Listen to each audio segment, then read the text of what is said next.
Take a little walk to the edge of town and go across the track. If you don't get through over Skype today, or you don't want to, you can email tv@atheist-community.org. That goes to myself, all the co-hosts, the other people behind the scenes that are helping out here today. We cannot possibly respond to all of them. And given my work schedule lately, I'm 170 some odd emails behind. That's how many are sitting there that nobody else has answered that are specifically waiting on an answer from me. And in the last couple of days, we have had a bit of an influx of Christians and theists simply copy-pasting entire pages from apologetics websites and then sending those to us as emails. Yeah. Going, what do you think about this? And it's like, look, no, that's not how it's done. Like, if you want to engage us, that's fine, but we really don't have a time to slog through some lengthy apologetic tedium, which you didn't even write, right? And I mean, we want to engage you, the viewer, and especially if you're a Christian and a theist, we want to talk to you. We want to know what you think about these things and what your beliefs are all about, and we're interested in answering questions that you might pose to us. But if you just want to, copy-paste 2,000 words of gibberish off of, whatever Ray Comfort page you found that you think is brilliant, right, that's just really lame, and we'll either ignore you or ridicule you if you send us those emails. So it's one of the reasons why I keep asking, tell me what you believe and why. And I realize that some people aren't very good at explaining this, and they find a website that expresses what they actually believe. I get that. I understand it.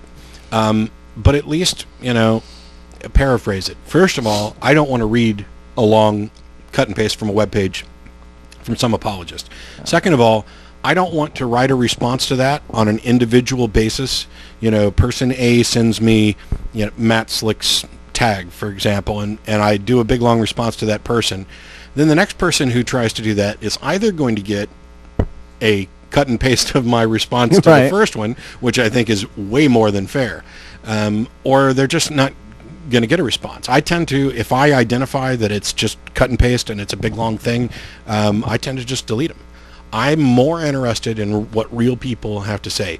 Even if all you have to say is, I can't explain it, I don't think I could convince you, I just believe because I believe. If that's the best you can do, fine. And as long as you understand that you're not going to convince everybody, we're probably going to get along much better, and I'm going to have a great deal more respect, and we might have more productive conversations, because that allows, that prompts questions. Well, why do you believe something that you say you can't understand or you don't know?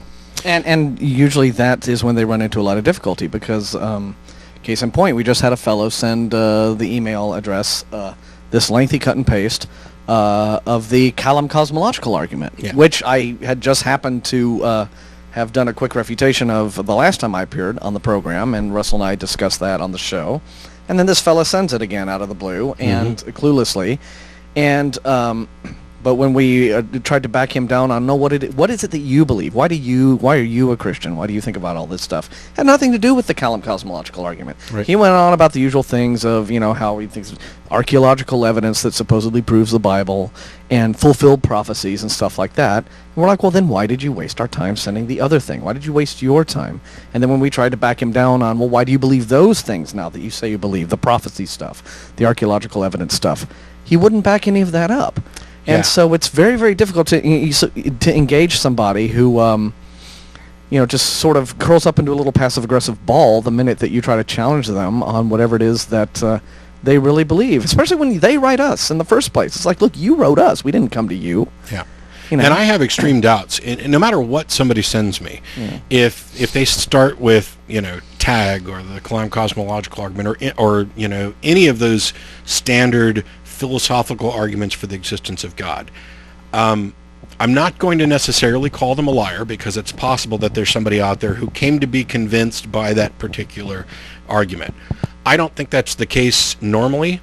I think that's an extremely rare exception if it ever does occur, and I'm very doubtful when somebody tells me this is why I believe, that this is really why they believe. Oh, I'm certain that the tag was not the thing that converted Matt Slick to Christianity. And without fail, every single time I have a conversation where we actually get down to talking about what they actually believe and why they actually believe it, none of those arguments have anything to do with it. They came to their belief for emotional, experiential reasons, some what I consider to be poor evidentiary standards where this happened and I can't explain it. You know, I had an aunt who died before I was born and I had a dream about her and I asked so-and-so and clearly this is, okay, well, you know, if anything, the closest thing you've come to is an argument for ghosts, not God. But you haven't even come close to the argument for ghosts either, so... Yeah, or it's just they've believed it all their lives because they were raised in a Christian household, in a Christian family, Christian environment, and they've just never seen